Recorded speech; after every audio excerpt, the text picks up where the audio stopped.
Kahrolsun İsrail, kahrolsun Amerika. Ben şunu ifade etmek isterim değerli dostlar. Şimdi buradaki kardeşlerimizin çoğu, hatta ümmetlerin çoğunluğu diyebiliriz ki Mescid-i Aksa'da, Kudüs'te namaz kılmak ister. Ben şuna da inanıyorum, Müslümanların çoğunluğu Filistinli kardeşleriyle beraber olmak ister. Onların yanında hemhal olmak ister. Onlarla dayanışmak ister.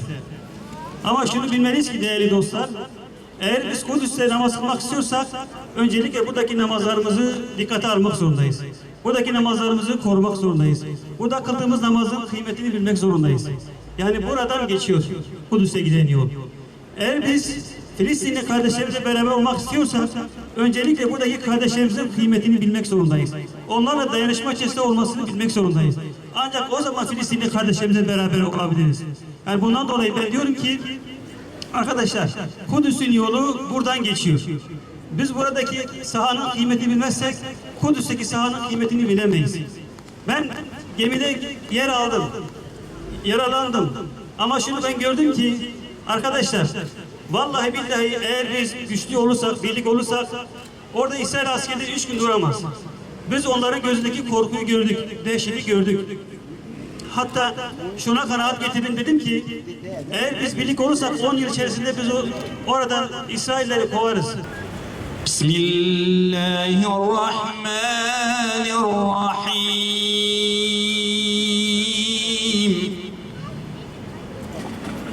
Muhammedur Resulullah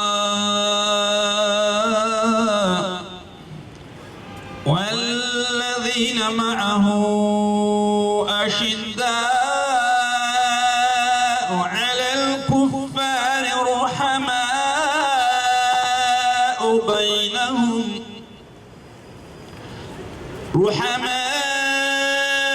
بينهم تراهم ركعا سجدا يبتغون فضلا من الله ورضوانا.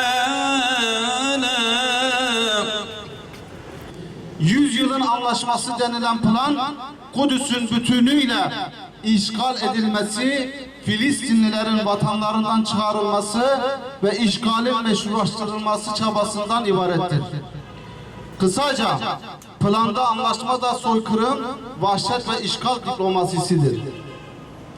İşgalci Siyonistler ve onların hamisi emperyalist ABD 70 yılı aşan kan ve zulüm devleti tasarımıyla başaramadıkları Büyük İsrail ve yok edilmiş Filistin hayalini şimdi de bu yolla gerçekleştirmeyi deniyor. Hiç kimse Filistin'e el koymaya, Siyonizme destek vermeye, ABD'ye refakat etmeye yeltenmesin. Bu coğrafya insani değerleri herkese sunma noktasında cömert, insanlıktan nasipsiz her şahsa, her devlete ve her zihniyete haddini bildirecek kadar mert insanların ve cesur inanmışların coğrafyasıdır.